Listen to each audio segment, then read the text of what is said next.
सारी बात जो है ना वो है सेकंड वर्ल्ड वॉर से है। सेकंड वर्ल्ड वॉर से सारी बात है, जो कि हुआ था 1939 से लेके 1945 के बीच में हुआ था आपका। इस सेकंड वर्ल्ड वॉर के अंदर कितने देश जीते थे मैंने आपको बताया था। एक देश जो जीता वो देश है यूएसए। दूसरा देश जो जीता उस देश का नाम क्या लिखा है आपने, फ्रांस लिखा है। तीसरा देश जो इसके अंदर जीता है उस देश का नाम लिखा है यूएसएसआर लिखा है, सोवियत संघ आपको जिस बोलते हो। और चौथा देश जो जीता है इसके अंदर वो है यूके। यूके के अंदर आप लोगों को मैंने अभी बताया है कितने और देश आते हैं। यूके में 4 देश आते हैं। एक देश कौन सा आ रहा है, वेल्स आ रहा है। दूसरा देश कौन सा आ रहा है, दूसरा इसके अंदर आ रहा है इंग्लैंड आ रहा है, ठीक है ना, इंग्लैंड आ रहा है। तीसरा कौन सा आ रहा है, तीसरा आ रहा है स्कॉटलैंड, ठीक है ना, स्कॉटलैंड इसके अंदर आ रहा है, ठीक है ना। और इसके अंदर अगला देश आ रहा है नॉर्थ आयरलैंड आ रहा है। इन तीनों को अगर मिलाते हो तो बनता है द ग्रेट ब्रिटेन बनता है, द ग्रेट ब्रिटेन बनता है। और द ग्रेट ब्रिटेन में अगर आप नॉर्थ आयरलैंड को भी मिलाते हो तो इज इक्वल टू बन जाता है यूके यानी कि यूनाइटेड किंगडम, जिसके प्रधानमंत्री बोरिस जॉनसन है। थोड़े दिन पहले की बात है, अक्टूबर 2021 की, तब जो है ना ये नॉर्थ आयरलैंड, आयरलैंड का थोड़ा सा हिस्सा जो कब्जे में, जैसे हम कभी कब्जे में हुआ करते थे ब्रिटेन के, ऐसे उन्होंने मांगा भी था, कहते भैया ये हमारा हिस्सा दे दो हमें। तो ब्रिटेन वालों ने तो मना कर दिया, वो बच्चों वाली बात, छोटा लो तो ये, बड़ा लो तो ये, ठीक है ना, ना देंगे, कभी ना देंगे भैया तुम्हें, ये हमारा है, हमारा था, हमारा रहेगा, कोई बात नहीं, मत दो। एक्चुअली ये जो युद्ध था ना, सेकंड वर्ल्ड वॉर था, इस युद्ध को जो समाप्त करने का श्रेय जाता है, इस युद्ध को जो एंड किया था ना डियर, इस युद्ध को एंड किया था यूएसए ने। कैसे एंड किया था इस युद्ध को भाई, एंड किया था एक तरीके से, और वो तरीका ये था कि 6 अगस्त, ठीक है ना, 6 अगस्त और के साथ में 9 अगस्त, 6 अगस्त 9 अगस्त 1945 को इन्होंने जापान, ठीक है ना, जापान के अंदर आप लोगों ने 2 शहर सुने होंगे, एक है नागासाकी, एक है हिरोशिमा। वहां पे इन्होंने क्या किए, वहां पे इन्होंने एटम बॉम्ब गिरा दिए थे। एटम बॉम्ब, एक था लिटिल मैन, एक था फैट बॉय, 2 नाम, 2 जो है ना एटम बॉम्ब गिराए थे। और उन एटम बॉम्ब की वजह से क्या हुआ भाई, तबाही तो होनी ही थी। इसी वजह से ये एकदम जो युद्ध है वो रुक सा गया सा, थम सा गया था। और इसी युद्ध में जो है ना ये आपको यहां पे ये चारों देशों की जीत हासिल होती दिखाई दी। जीत तो हो गई थी, ये तो बात है बिल्कुल ठीक। इस जीत के अंदर ये 3 जो है ना वो तो बड़े राजी राजी हैं, तीनों बिल्कुल खुश हैं, कोई दिक्कत नहीं है। लेकिन यूएसएसआर बोला कि यार ये तो तूने गड़बड़ कर दिया, बहुत गड़बड़ कर दिया। क्या गड़बड़ किया, गड़बड़ ये किया भाई कि तेरे पास में अगर एटम बम था तो तूने बताया क्यों नहीं यार। एक ही थाली में खाना खाया, उसी थाली में तू छेद कर रहा है, एटलीस्ट बता तो देता यार। कहते ना बस नहीं बताया यार, तेरे को क्या दिक्कत है, इनको दिक्कत नहीं हो रही, तुझे क्यों दिक्कत हो रही है। कहते ना भाई मुझे दिक्कत हो रही है क्योंकि इनकी सोच तेरे से मिलती, मेरी सोच तेरे से नहीं मिलती है। ईगो वाली बात होगी ये तो, ये तूने तो मेरे को नीचा दिखा दिया, ये तो ऊंचा उठा दिख रहा है। सर सोच का कैसे फर्क है, बड़ा फर्क है सोच का, सोच का यहां फर्क आ गया एक्चुअली। और इस युद्ध के जस्ट बाद में हुआ ये 2 प्रकार की विचारधाराओं का उदय हुआ, ठीक है ना। 2 विचारधारा जो है ना वो नई निकल के आई, 2 विचारधारा।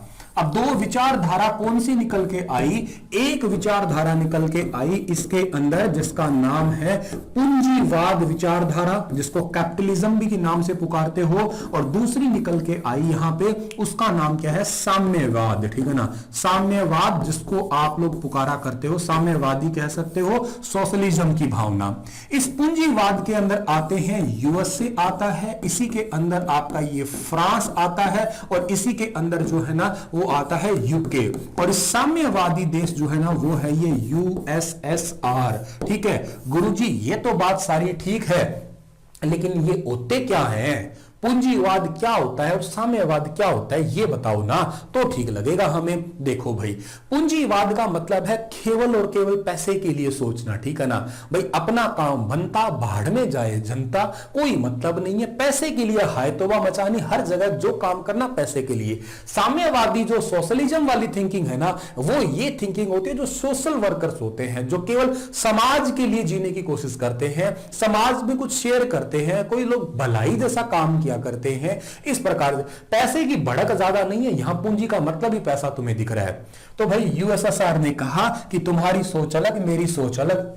एक्चुअली वो युद्ध तो रुक गया था जो आपका वर्ल्ड वॉर चल रहा था, लेकिन एक नया युद्ध जो है ना इस सेकेंड वर्ल्ड वॉर के बाद में स्टार्ट हुआ। और ये जो नया युद्ध है ना आपका, वो युद्ध कौन सा था? ये 1945 से स्टार्ट हुआ था। इस युद्ध का नाम था जी आपका शीत युद्ध, इसको पुकारा करते हो आप लोग, शीत युद्ध के बारे में जानते हो।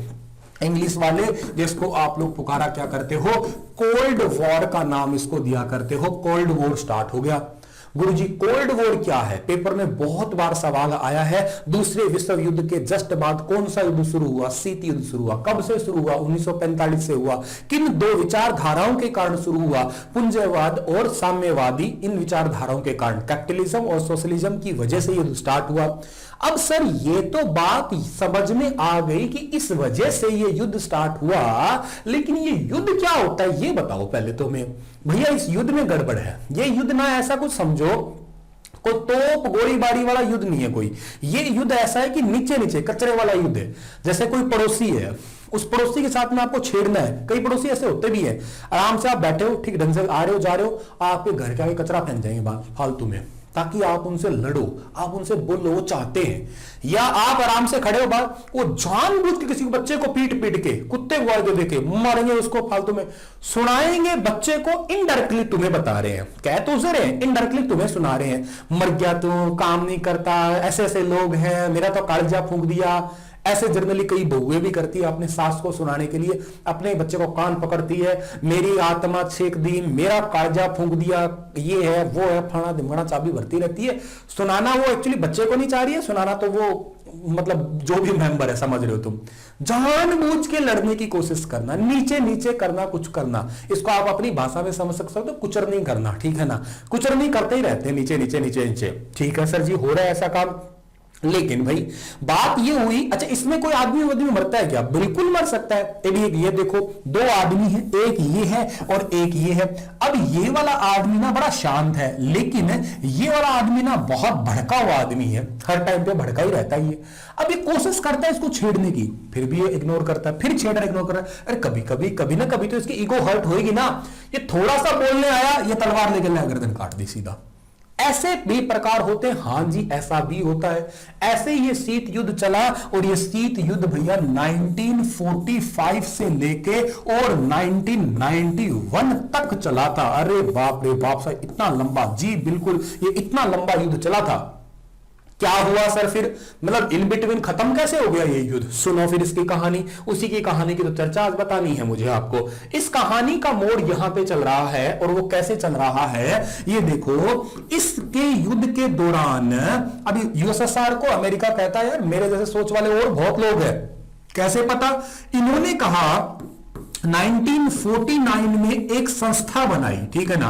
1949 में एक संस्था बनाई, एक ऑर्गेनाइजेशन बनाई, इसका नाम रखा नॉर्थ अटलांटिक ट्रीटी ऑर्गेनाइजेशन। कल और आज 2 दिन हो गया, पूरे सुर्खियों में है, यूं कहिएगा ट्रॉल, ये पूरा का पूरा रैंक कर रहा है, ट्रॉल कर रहा है, नाटो नाटो नाटो हर जगह हो रखा है।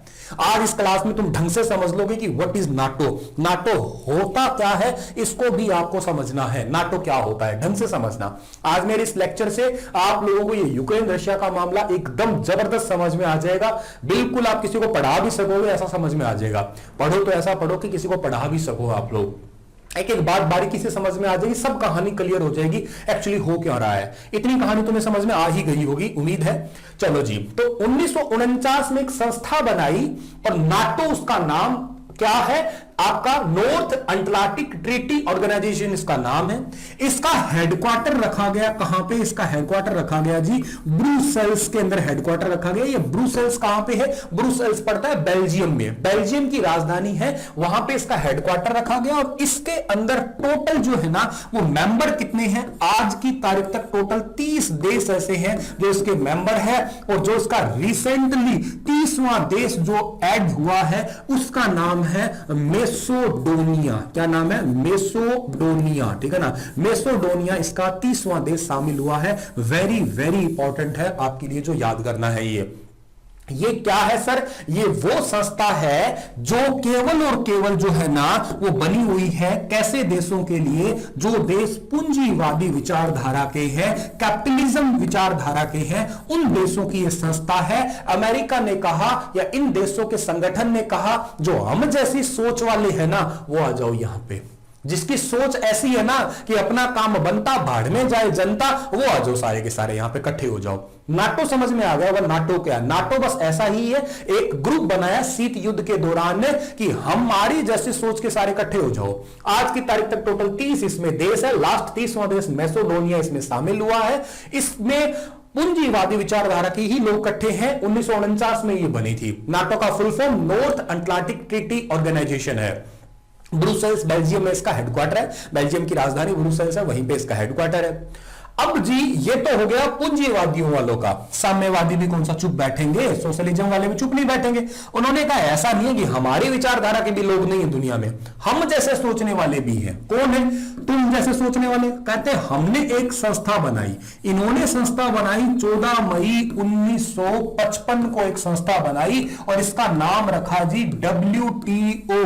गुरुजी WTO तो सुना हुआ है। क्या सुना है? World Trade Organization. ना जी ना, वर्ल्ड ट्रेड ऑर्गेनाइजेशन नहीं है ये तो ये है जी वर्साओ ट्रीटी ऑर्गेनाइजेशन। वर्साओ ट्रीटी ऑर्गेनाइजेशन है ये। हां अब समझे तुम थोड़ा थोड़ा।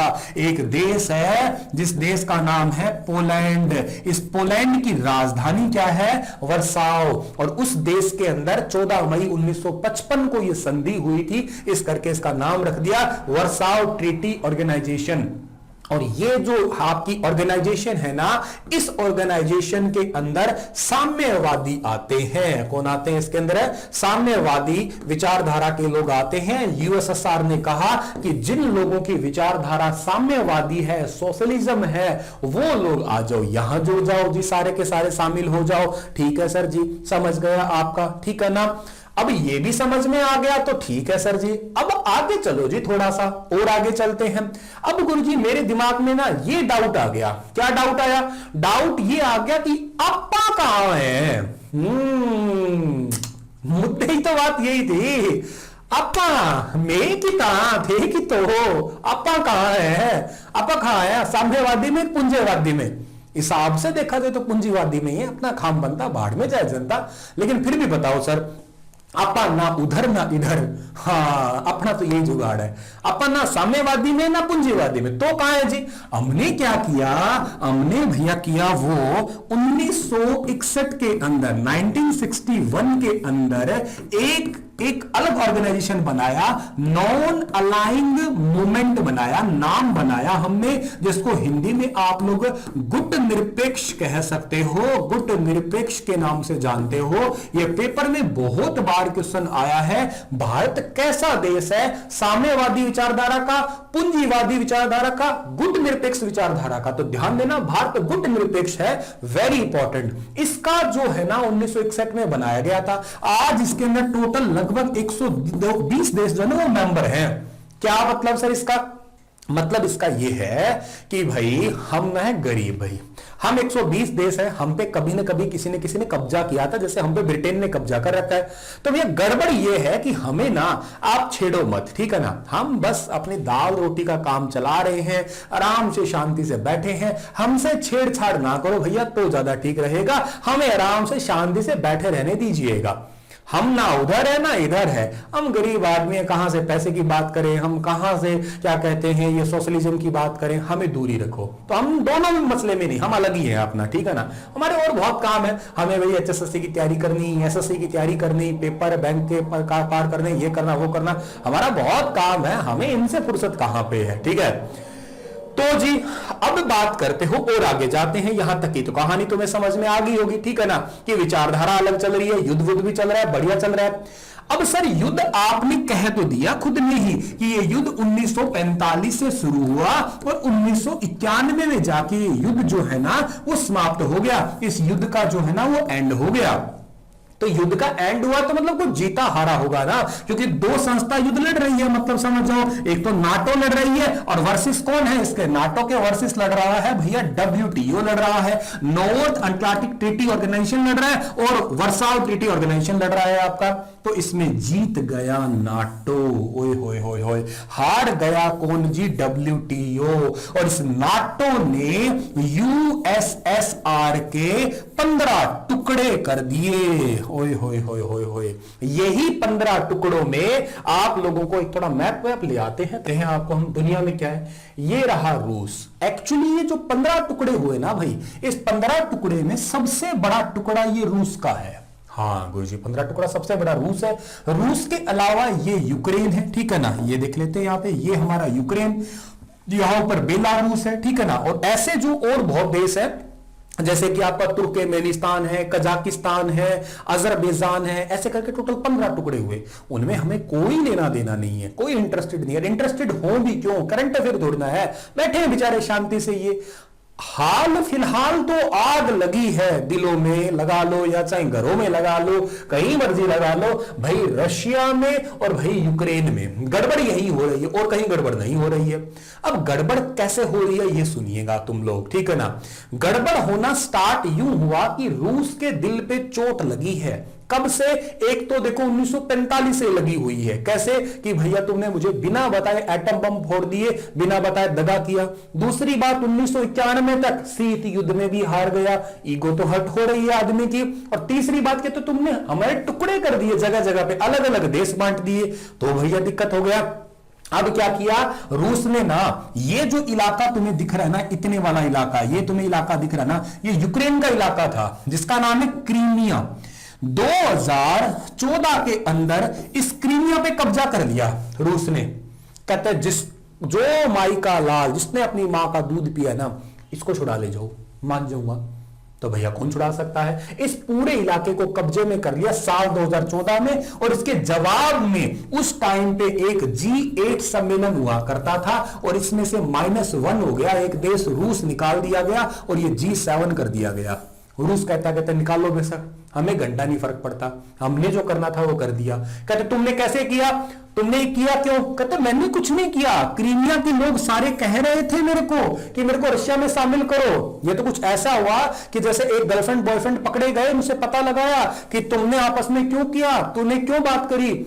वो कहता मैंने कुछ नहीं किया, पहले मैसेज उसने किया था, हेलो हाय का व्हाट्सएप चैट उससे आया था, चेक कर लो, इंस्टा पे फॉलो उसने किया था, मैंने नहीं किया था। इसने किया था मिलने के लिए इशारा, उसने इशारा किया था, हम तो आ गए, उसने उंगली पकड़ी थी, हम तो गले लग गए। भाई साहब क्या बात कर रहे थे तुम, और मिल लिया, सही हो गया काम। कहते ठीक है, फिर ज्यादा रोमांटिक बन रहे थे ना, ठीक है फिर तुम्हें G8 से G7 हो गया, मतलब तुम्हें निकाला जा रहा है इस सम्मेलन से। कोई बात नहीं, निकालो, क्या फर्क पड़ता है, हमने हमारा इलाका ले लिया। आगे की बात चलती गई और मसला चलता गया, ठीक है ना। और दिक्कत यह हो गई, दिक्कत यह हुई कि थोड़े दिन पहले की बात है, थोड़े दिन पहले की बात है। सर मतलब क्या हुआ इस बात का, थोड़े दिन पहले की बात है, इसको एक बार ऊपर कर रहा हूं मैं। थोड़े दिन पहले की यह बात है कि 2-3 दिसंबर की बात है, 2 और 3 दिसंबर की बात है। तब एक देश है दुनिया का जिसका नाम है स्वीडन। स्वीडन, इस स्वीडन की राजधानी है स्टॉकहोम। स्टॉकहोम जहां पे नोबेल प्राइज दिए जाते हैं, दुनिया के सबसे बड़े प्राइज, ठीक है ना। इस स्टॉकहोम के अंदर एक बैठक हुई थी Organization for Security and Corporation in Europe. इसका फुल फॉर्म मैं दोबारा बोल रहा हूं, Organization for Security and Corporation in Europe. फिर बोल रहा हूं क्या, Organization for Security and Corporation in Europe, ठीक है ना, in Europe, Organization for Security and Corporation in Europe, इसकी बैठक हुई थी, 28वीं बैठक हुई थी, स्वीडन के अंदर हुई थी, स्टॉकहोम के, ठीक ना, मतलब स्वीडन की राजधानी स्टॉकहोम में हुई थी, 2-3 दिसंबर 2021 में ये बैठक हुई थी। तब जो है ना, तब ये यूक्रेन ने अरदास लगाई थी अपनी, क्या अरदास लगाई थी कि महाराज हाथ जोड़ रहे हैं, हमें नाटो में शामिल कर लो, हमें नाटो में शामिल कर लो। कहानी से जुड़े रहना प्लीज, कहीं कहानी में खो मत जाना, ठीक है ना, जुड़े रहना। आपको मैं ये टॉपिक दोबारा रिवाइज भी करवा दूंगा लास्ट में, लेकिन एक बार बस कहानी से जुड़े रहना। तो कहा कि महाराज में नाटो में ऐड कर लो। क्यों ऐड कर लो नाटो में?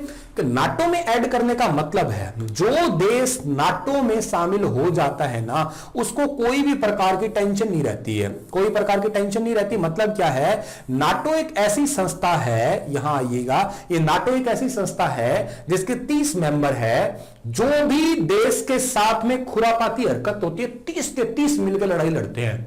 कुछ यूं समझो, जैसे मैं हरियाणा का हूं, मतलब मान लेते हैं आप भारत के हैं, अपन भारत वालों ने इनमें से किसी एक के साथ में जाके हरियाणवी भाषा में कुचरनी कर ली जाके, ठीक है ना, अपन उनको कुचरनी कर ली, छेड़ दिया उनको जाके। अगर आपन एक को जाके कुचरनी करिए ना, ये 30 के 30 मिलके आएंगे, कुचरमा करेंगे फिर आके, ठीक है ना, छोड़ेंगे नहीं। फिर ये सारे मिलके इन्होंने कहा कि भैया किसी एक को छेड़ोगे हम सारे के सारे बराबर आएंगे। इसमें देश शामिल अमेरिका भी है। तो यूक्रेन चाह रहा है कि वो नाटो में चला जाए, फिर मेरे पे कोई अटैक करेगा तो अमेरिका देख लेगा अपने आप। और अमेरिका के पास सबको पता है कि वेपन बहुत मजबूत है। जब उसने क्या कहते हैं वर्ल्ड वॉर तक को खत्म कर दिया, एटम बम जैसा है, या दुनिया के सबसे ताकतवर देशों में से एक देश वो शामिल है, उससे तो सारे ही डरते हैं। अगर वो मेरे को इस नाटो में शामिल कर ले, फिर मेरा रशिया कुछ नहीं बिगाड़ सकता। इसलिए उसने हाथ जोड़े। इससे पूछा गया तू क्यों कह रहा है, तू डर क्यों रहा है यार, यूक्रेन को कहा तू डर क्यों रहा है, कारण क्या डरने का? अरे कहते भाई डर तो तुम भी जाओगे। कैसे डर जाओगे? कहते तुम एक बार स्थिति देखो यहाँ की। कहां की स्थिति देखे हम लोग? स्थिति तुम देखो इसकी, क्या कहते हैं, ये जो इलाका है ना आपका, अरे भाई ये ना थोड़ा साफ करना पड़ेगा मुझे, या इस मैप को नीचे ले आना पड़ेगा। एक सेकंड रुकना, ये डिजिटल दुल्हनिया ऐसी है। हाँ यहां सही है कि ये जो इलाका है ना सारा का सारा, ये जो इलाका है, इस इलाके को कहते हो आप डोनबास रीजन, ठीक है ना, ये डोनबास रीजन। इस डोनबास के अंदर रूस वालों ने 90,000 आर्मी के टैंक खड़े कर रखे हैं।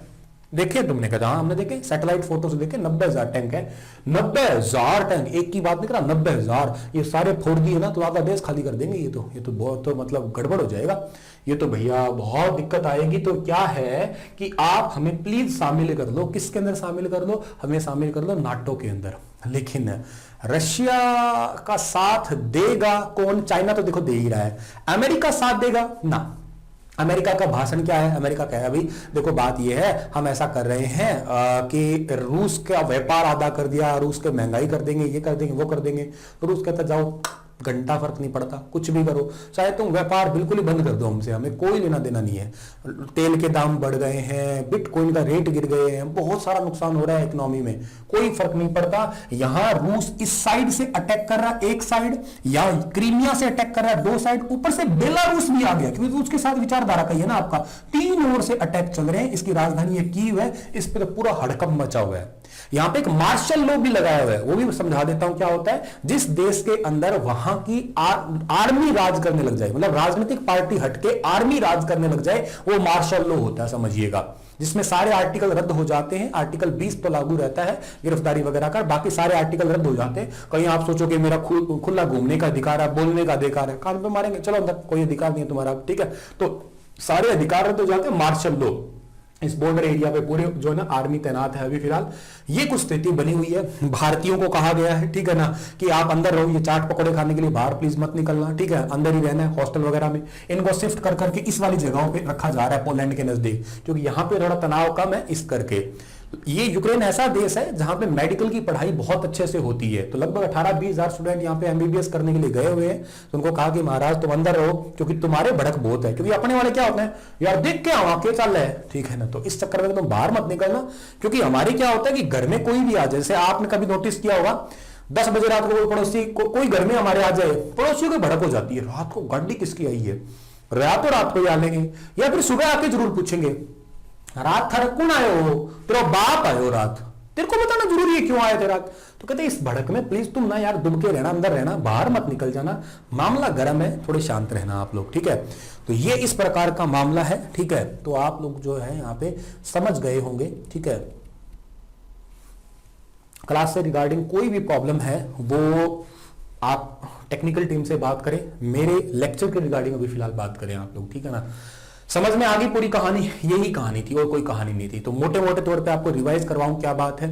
सारी कहानी दूसरे विश्व युद्ध से शुरू हुई थी। दूसरे विश्व युद्ध में क्या है कि उसने जीत तो लिया था, लेकिन अमेरिका और रशिया का बीच में एक ईगो वाला फैक्टर आ गया था। फिर शीत युद्ध स्टार्ट हो गया था। शीत युद्ध में नाटो बन गया और एक WTO बन गया। फिर दोनों के आपस में फिर लड़ाई झगड़े मतभेद हुए। तो इस नाटो ने क्या किया, टुकड़े कर दिए, टुकड़े कर दिए 15 हिस्सों में, 15 देश तोड़ दिए, उनमें से यूक्रेन एक है। तो रूस कहता है ये मेरा ही हिस्सा था, इसको तूने अलग किस हिस्से कर दिया। और नाटो 1991 में खत्म हो जाना चाहिए, जब युद्ध ही खत्म हो गया तो नाटो खत्म क्यों नहीं किया, उसी लिए तो नाटो बना था ना। तो आज तक नाटो काम क्यों कर रहा है, हमने तो WTO को इतना जोर नहीं दे रखा। तो इसी के चलते हुए तनाव बढ़ा हुआ है, यूक्रेन को शामिल करने की बात कर रहे हैं। अमेरिका चाह रहा है यूक्रेन को शामिल, नाटो में शामिल ना करे, क्योंकि युद्ध होगा तो वेपन चाहिए होंगे, और वेपन सप्लाई करेगा तो इकोनॉमी बढ़ेगी। तो सारा खेल पैसे का है भाई साहब। जैसे चाइना ने कोरोना के टाइम में खूब पैसा बटोरा है, दुनिया में आज नंबर 1 इकोनॉमी में आ गया, ऐसे ऐसे ये भी आ गया आपका। तो ये सारी कहानी है, होपफुली आपको पूरी की पूरी समझ में आ गई होगी।